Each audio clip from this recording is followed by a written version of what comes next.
What's up, guys? Mickle here, and a narrative that has been being pushed for a while now is the big banks want to kill crypto. Guys, in this video, I want to show you why that is actually not true. The big banks need cryptocurrency or they are going to go extinct. Guys, in this video, I want to break that down and show you who the big banks are really scared of. Guys, this is super important because for big banks to get involved in cryptocurrencies, they are going to need regulations, and I'm going to show you guys why we might be a lot closer to that than many people think.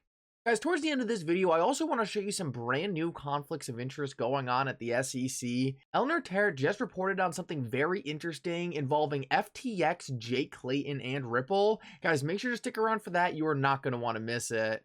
Last of all, guys, at the end of this video, we're going to go over the current trend in the market. Guys, we just got a brand new macro indicator that is looking very bullish. Guys, we really need to see the macro flip in order for cryptocurrencies to really gain some positive momentum.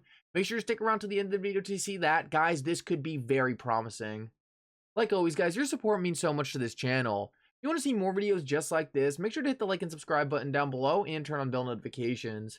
These three simple things are going to go such a long way in helping this channel grow, and it really does mean so much to me. If you guys ever need a good place to buy some XRP or the Flare token, make sure to check out my link for Uphold down in the description of this video. Guys, Uphold has been blowing it out of the water recently. They have all kinds of awesome new products such as an XRP debit card. So guys, make sure if you do not have an account already, you sign up with Uphold using the link in the description of this video. With that said though, guys, let's jump right into it, and I hope you guys enjoy the content. So guys, like I said in the beginning of the video, there is a pretty massive narrative out there that the big banks want to kill cryptocurrency.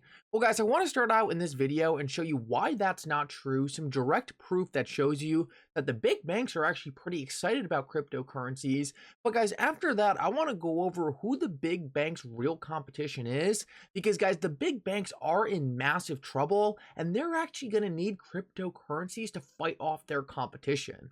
So I want to start this off and just show you what BNY Mellon has to say about cryptocurrency. And guys, BNY Mellon has $43 trillion under management. So guys, just understand how big of a deal this really is. BNY Mellon said, ignoring crypto would be like sticking with paper and not adopting the computer. Guys, BNY Mellon is one of the largest banks in the entire world, and they have $43 trillion under management. This bank understands how to manage money.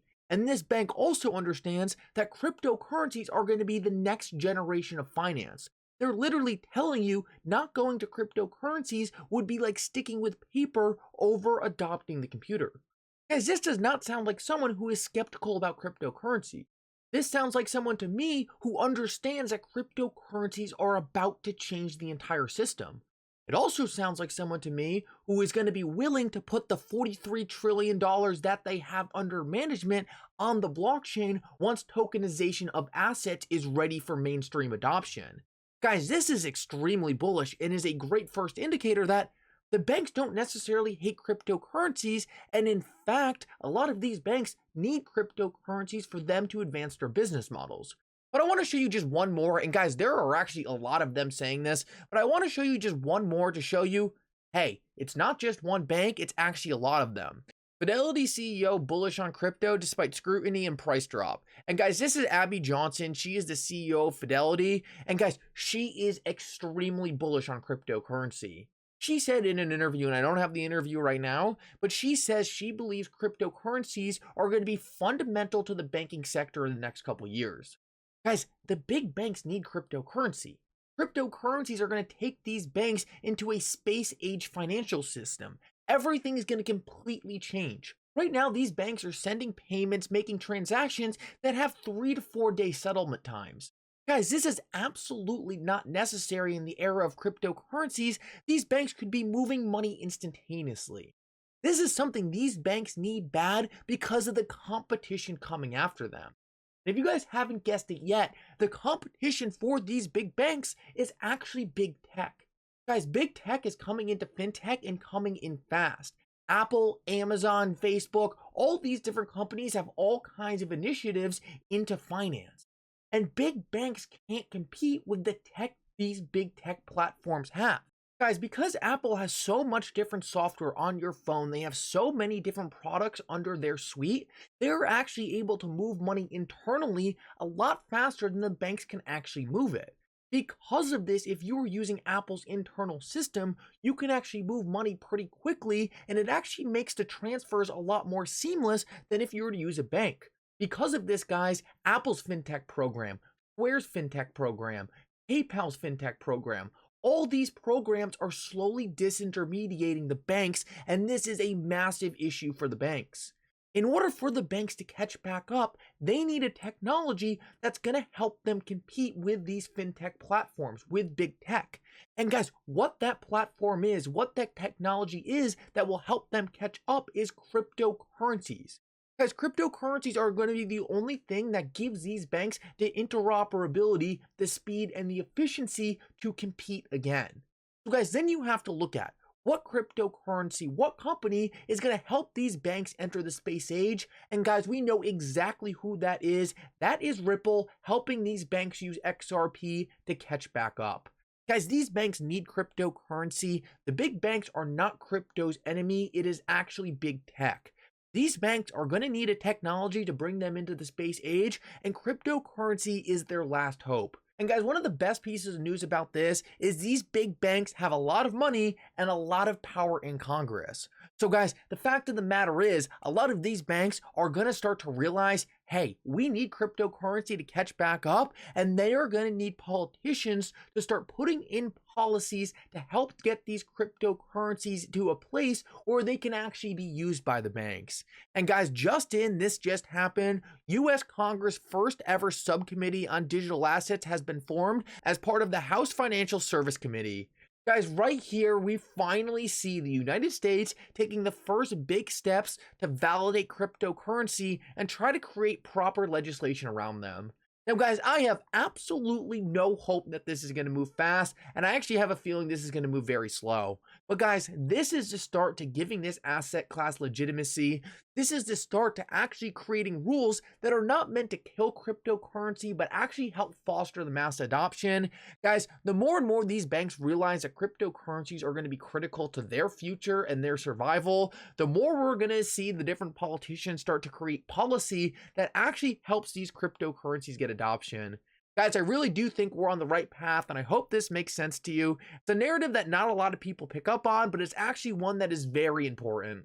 So guys, now I want to move on and talk about some new conflicts of interest going on at the SEC. And guys, this is pretty crazy, especially when you see who this involves.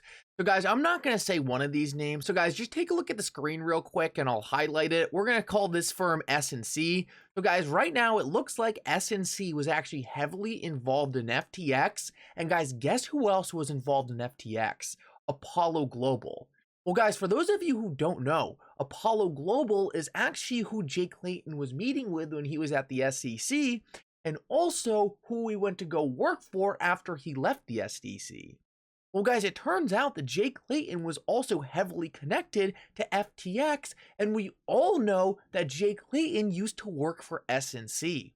So guys, it looks like this Apollo S&C FTX connection might all tie back to Jay Clayton. And guys, what is insane about this is all these same firms were heavily involved in bringing the current SEC case against Ripple.